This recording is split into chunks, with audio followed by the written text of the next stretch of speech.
Hi everyone, I am doctor मिलिकुल Shrestha from एरोडाइट classes. आज के वीडियो में हम डिस्कस करने वाले हैं expression of rate of reaction. Last video में हम लोगों ने डिस्कस किया था what is rate of reaction, instantaneous rate as well as the average rate. इस वीडियो में हम बात करेंगे कि रेट को एक सिंगल एक्सप्रेशन में कैसे दिया जाता है। फॉर एन एग्जाम्पल, किसी भी रिएक्शन में आपके रिएक्टेंट होते हैं और प्रोडक्ट होते हैं। रिएक्टेंट आपके धीरे धीरे करके कम होते जाते हैं and products are increasing as the reaction proceeds further. तो क्या होता है, रिएक्टेंट कम होते हैं समय के साथ और प्रोडक्ट बढ़ते हैं समय के साथ। And this disappearance of the reactant and appearance of the product, ये डिपेंड करता है स्टोइकियोमेट्रिक कोफिशिएंट पर। यानी कि आपका 1 मोल टूट रहा है तो 1 मोल बन रहा है, या 1 मोल टूटने पर 2 मोल बन रहा है। ये हम कैसे पता लगाते हैं, जब हम रिएक्शन को बैलेंस करते हैं। सब चीज़ें सीखेंगे एक एक करके, बट सबसे पहले जो मैं लास्ट वीडियो में भूल गई थी, and it was unit of rate of reaction. तो शुरू करते हैं unit of rate of reaction से। Let's start with unit. Unit में क्या है, रेट क्या होती है। Let's take rate. Rate of the reaction is expressed as dx upon dt, जहाँ पर जो आपका x है वो है चेंज इन कंसंट्रेशन। किसी भी रिएक्शन के लिए चेंज इन कंसंट्रेशन अगर ये a b में कन्वर्ट हो रहा है तो आपका माइनस, क्योंकि मैं यहाँ पे a लेने वाली हूँ, that is I have taken minus, क्योंकि रिएक्टेंट आपका कम होने वाला है। तो this is minus delta a का कंसंट्रेशन में change divided by given time. तो ये जो dA अपॉन dt है, ये आपका क्या है, कंसंट्रेशन। तो कंसंट्रेशन की यूनिट क्या होती है, moles per litre. This is what, this is time. Time is taken is in second. तो अगर आपका टाइम सेकेंड में है तो आप सेकेंड लीजिए, मिनट में है तो मिनट लीजिए। Depending on that you will be having the rate of the units of the rate of the reaction. यहाँ पे क्योंकि मैंने सेकेंड लिया है तो रेट ऑफ रिएक्शन की यूनिट हुई मोल्स पर लीटर एंड पर second. So this is the rate, unit of rate of reaction, जो कभी बदलने वाली नहीं है। आपकी कैसी भी रिएक्शन हो, हम कई टाइप की रिएक्शंस पढ़ने वाले हैं, but rate of the reaction की यूनिट आपको यही मिलेगी every time, every type of reaction में। This will be the unit of rate of reaction. आगे बढ़ते हैं मेन पार्ट पर, that is we are going to express the rate of reaction. Reaction को अगर आपको एक्सप्रेस करना है तो let's take the example and then understand it. ठीक है, चलिए। I am taking the reaction where the mercury is reacting with chlorine to form HgCl2। Reaction balance कर लीजिए। You can see this reaction is already balance. ठीक है, अब balance reaction में जहाँ पर स्टोइकियोमेट्रिक कोफिशिएंट 1, 1 एंड 1 है, मतलब 1 मोल ऑफ मर्करी रिएक्ट करती है with 1 mole of chlorine to form 1 mole of mercury chloride. तो इसका मतलब है देयर आर 1 स्टोइकियोमेट्रिक कोफिशिएंट्स में इसमें कोई फ़र्क नहीं पड़ने वाला, क्योंकि आपका स्टोइकियोमेट्रिक 1:1:1 जा रही है। इस रिएक्शन के लिए अगर मैं रेट ऑफ द रिएक्शन यानी expression of rate of reaction लिखूंगी तो रिएक्शन का एक्सप्रेशन कैसे लिखेंगे, rate of the reaction for this reaction is can be expressed as minus delta change in concentration of mercury divided by delta T, which is equal to change in concentration of chlorine with the time in the given time, which will be equal to positive delta HgCl2 divided by delta T in the given time। क्या कहने का मतलब है यहाँ पे कि जब 1 mole of mercury disappear होता है तो 1 मोल ऑफ HgCl2 बनता है। Can you understand this thing कि ये 1 मोल टूटता है तो ये 1 मोल बनता है, मीन्स कि इसके डिसअपियरेंस का rate should be equal to the इसके अपीयरेंस का rate. Same thing applies to कि ये जो है जितना डिसअपियर होगा, अगर ये 1 मोल डिसअपियर होगा तो ये 1 मोल बनेगा, ये 1 मोल डिसअपियर होगा तो 1 मोल बनेगा। तो जिन रिएक्शंस में स्टोइकियोमेट्रिक कोफिशिएंट 1 है उसमें तो कोई इशू है नहीं है, जैसे कि यहाँ पे दिख रहा है कि 1 मोल ये कम हो रहा है तो ये 1 मोल बन रहा है। ठीक है, क्योंकि इनका स्टोइकियोमेट्रिक कोफिशिएंट 1 है। But the problem comes when there are stoichiometric coefficient in the reaction. मतलब for an example, if I am taking a reaction H2 plus Cl2 equals HCl। In this reaction this is a stoichiometric coefficient. आप clearly देख सकते हो, जब 1 mole of hydrogen dissociate होता है, या मैं कह सकती हूँ 1 मोल ऑफ हाइड्रोजन डिसअपियर होगा तो कितने HCl बन रहे हैं, 2 मोल्स। यानी 1 मोल, इसकी स्टोइकियोमेट्री आपको बता रही है कि 1 मोल hydrogen makes 2 mole of HCl, and same way 1 mole of chlorine makes 2 moles of HCl। अब इस टाइप की रिएक्शन में जहाँ पे स्टोइकियोमेट्रिक कोफिशिएंट रोल प्ले कर रहा है, क्या करेंगे, let's write down the rate of the reaction of this type of reactions. देखिए इस तरीके की रिएक्शंस में माइनस रहेगा rate of disappearance of hydrogen. Rate of disappearance of hydrogen क्या होगा? Change in concentration of hydrogen divided by delta T, which will be equal to the change in concentration of chlorine, जो कि बराबर रहेगा क्योंकि दोनों के मोल्स 1:1 है। जब ये एक मोल डिसअपियर होगा तो ये भी एक मोल डिसअपियर होगा, ठीक है। Delta T which will be equal to the appearance of formation of 2 moles of HCl। तो पहली चीज़ फॉर्मेशन, दूसरी चीज़ change in concentration of HCl। अब चेक करते हैं डेल्टा टी के साथ, मतलब इन अ गिवन टाइम। तो जब ये 1 मोल बन रहा है, डिसअपियर हो रहा है, तो ये 2 मोल अपेयर हो रहा है, ठीक। अब इनकी रेट को when we want to make this rate equalize, हमें एक सिंगल एक्सप्रेशन में सबकी रेट दिखाना चाह रहा है, तो क्या होगा? This stoichiometric coefficient is divided with the expression. For an example इस केस में this is the stoichiometric coefficient, तो this is divided, so 2 is divided with this expression, then this reaction rate of the reaction becomes equal in both the cases, all the cases। इसका क्या मतलब है? इसका मतलब बिल्कुल ऐसा है जैसे suppose your mamma is making 2 rotis in 5 minutes and you consume 1 roti in 5 minutes, तो क्या होगा? अदरवाइज मम्मा क्या करेगी? 2 रोटी बनाती जाएगी। आप एक कंज्यूम कर रहे हैं तो मम्मा की तो 2 रोटी सप्लाई हो रही है और आप क्या कर रहे हैं? 1 रोटी अब सब कंज्यूम कर रहे हैं विद इन 5 मिनट्स। तो आपकी कंज्यूम करने की रेट और मम्मा की रोटी प्रोड्यूस करना का रेट इज़ नॉट इक्वल। अगर मुझे सिंपल एक्सप्रेशन एक बराबर करना है, यहाँ पे देख सकते हो आप लोग इक्वल का साइन लगा हुआ है। अगर मुझे आप दोनों की रेट बराबर करनी है, इसके लिए मुझे क्या करना पड़ेगा? 2 तरीके हैं, या तो आप मम्मा की रोटी की प्रोडक्शन की रेट को आधा कर दीजिए, ठीक है, या फिर अपने रेट को दुगना कर दीजिए। तो सेम वे यहाँ पर यू कैन सी, जब ये 1 मोल टूटता है तो ये 2 मोल बनता है। इन दोनों की रेट को मुझे बराबर करना है क्योंकि बीच में इक्वल टू का साइन लगा है, तो मुझे क्या करना होगा?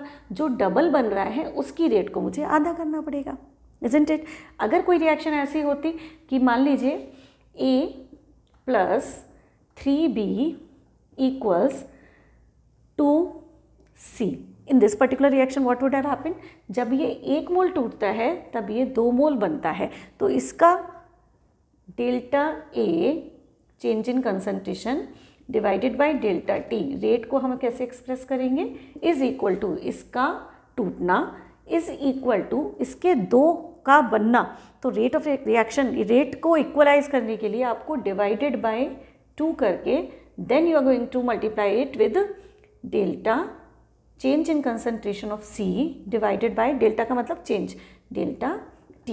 अब ये बराबर हो गई, क्यों? क्योंकि ये डबल बन रहा था इससे, तो इसकी स्पीड आधी करनी पड़ेगी, इसकी स्पीड को सेम रखेंगे, या फिर इसको दुगना कर देते। बात तो अल्टीमेटली यही है, इस 2 को इसके साथ मल्टीप्लाई कर दीजिए या फिर इसको इसके साथ डिवाइड कर दीजिए, एज यू विश।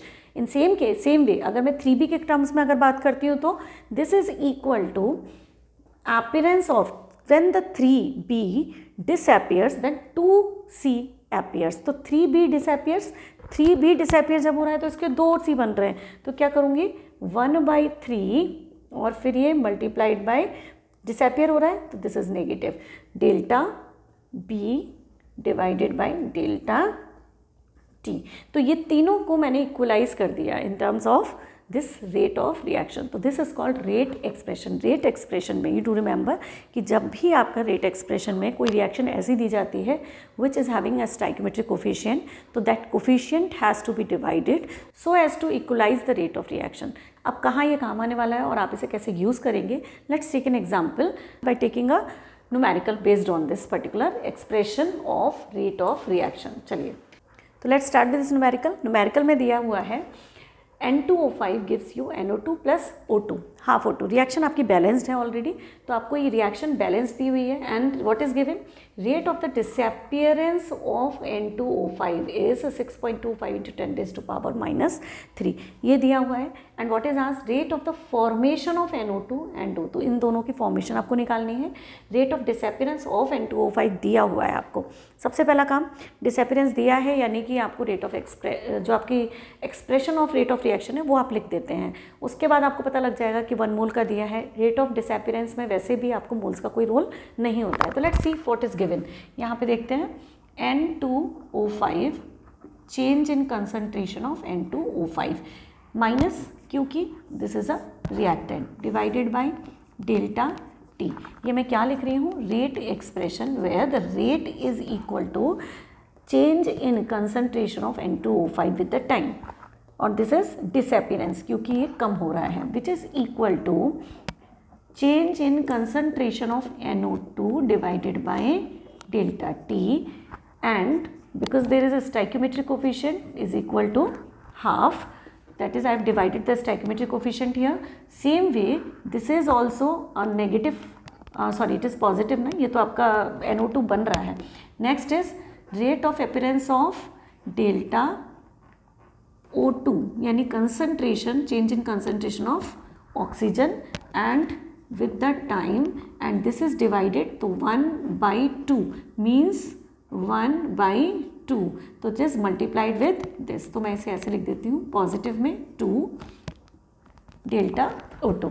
तो this is your rate expression. अब इस चीज़ से हमें ये पता चल रहा है rate of disappearance of N2O5, ये आपको rate of disappearance of N2O5 दिया हुआ है, यानी इसकी वैल्यू माइनस डेल्टा N2O5, इसकी वैल्यू डेल्टा टी कितनी दी हुई है 6.25 इंटू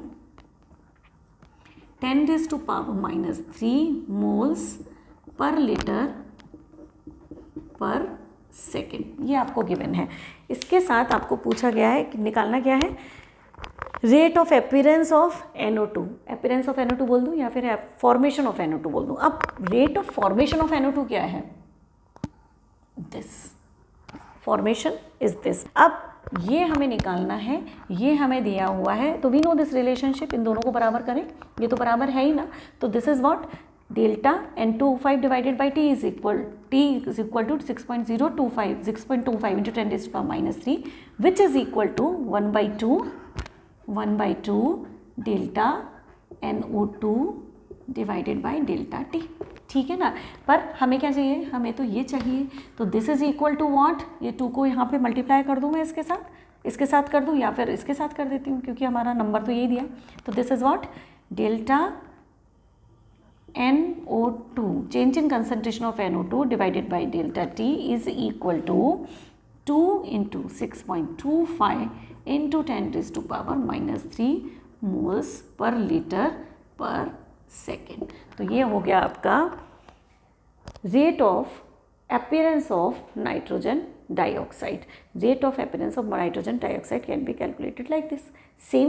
सेम वे अगर आपको rate of appearance of oxygen निकालना है तो अब आप यहाँ देखिए, this is equal to, this is also equal to, निकाल के देखिए, this is also equal to 2 into delta oxygen का अपीयरेंस डेल्टा टी. अब इन दोनों को मैं बराबर कर सकती हूँ ना, तो this is also equal to 2 into delta O2 divided by T. तो हमें क्या चाहिए, ये 2, तो it has to be divided with this.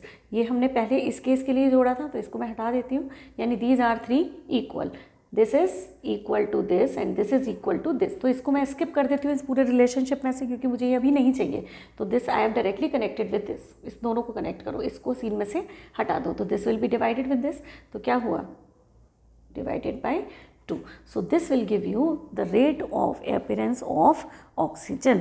तो rate of appearance of oxygen will be 6.25 into 10⁻³ divided by 2. Rate of appearance of nitrogen dioxide will be 6.25 into 10⁻³ multiplied by 2. So that will depend on the stoichiometric coefficient. तो let's start with the next numerical. शुरू करते हैं. हमें जो reaction दी है इस बार वो दी है A + 2B = 3C + 2D.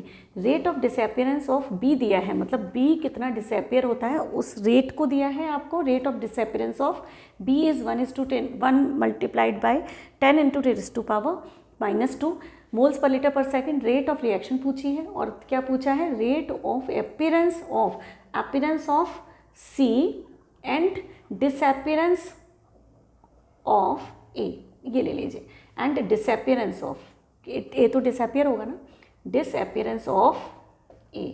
तो rate of disappearance of C and rate of disappearance of A पूछा गया है. तो लेट्स स्टार्ट विद इट. सबसे पहले हमें बस इतना करना है, write down the expression first. तो for writing down the expression क्या लिखेंगे, rate is equal to what? Delta change in concentration of A delta T, because it is a reactant it will be consumed, तो यहाँ पे आएगा minus, which will be equal to delta concentration of B divided by delta T, stoichiometric coefficient multiplied 1/2 मतलब stoichiometric coefficient will be divided. Next in terms of, क्योंकि ये भी आपका reactant है तो ये भी नेगेटिव, ठीक। यहाँ पे चलते हैं, delta change in concentration of C divided by delta T, अब क्या हो रहा है, stoichiometric coefficient 3 divided, because it is being produce, तो ये हो गया आपका positive. Next rate of appearance of D यानी delta change in concentration of D delta T, क्योंकि stoichiometric coefficient is 2 it is divided and just because it is produced positive, ठीक है। ये हो गई आपकी पूरी रेट ऑफ रिएक्शन, पूरा expression. Rate of reaction is expressed here in terms of reactant and product all, तो सिंगल एक्सप्रेशन में आपको सबका रेट ऑफ रिएक्शन मिल रहा है। नेक्स्ट दिया क्या है, rate of disappearance of B. अब rate of disappearance of B का मतलब है मुझे दिया है ये, ओके। तो you to remember disappearance and appearance के रेट में आपका स्टाइकोमेट्रिक कोफिशिएंट का कोई रोल नहीं है, पर मोल पर लीटर देते हैं। तो this is what, delta B delta T is equal to 1 into 10 raised to power minus 2 moles per liter per second. This is given to me. Rate of disappearance of B. पूछा क्या है, rate of the reaction. तो let's concentrate on this and this. इस पर concentrate करें क्योंकि मुझे ये दिया पूछा गया है और ये दिया है, दिया केवल इतना है, but I know one thing कि rate is equal to this 1/2 delta B divided by delta T। दिया मुझे ये है तो इसकी वैल्यू लगा दो, 1/2 कितना है इसका value, 1 into 10 raised to power minus 2, क्या हुआ 0.5 into 10 raised to power minus 2 moles per liter per second. So this is the rate of this reaction. Clear? Now the next question is rate of appearance of C बताइए। Rate of appearance of C कैसे लेंगे, rate आपको पता चली गई है तो अब इसको छोड़ दीजिए, इसको मत देखिए। अब देखिए रेट और ये, ठीक है। अब इसको लिख लीजिए आप चाहें तो आप यहाँ पे से कवर कर सकते हैं, but just because we are starting it, rate is equal to 1/3 delta C divided by delta T। Rate आप निकाल चुके हैं, what is the rate, 0.5 into 10 raised to power minus 2 equals to 1/3 delta change in concentration of C and delta T। दिया आपको पूछा क्या गया है, rate of disappearance, rate of appearance of C, rate of appearance of C is this, तो ये 3 will be multiplied with the rate, तो this is what 3 into 0.5 into 10 raised to power minus 2 equals delta C upon delta T, यानी rate of appearance of C will be 1.5 into 10 raised to power minus 2. This is your answer. So 1.5 into 10 raised to power minus 5 into 10 raised to power 2 minus 2 moles per liter per second.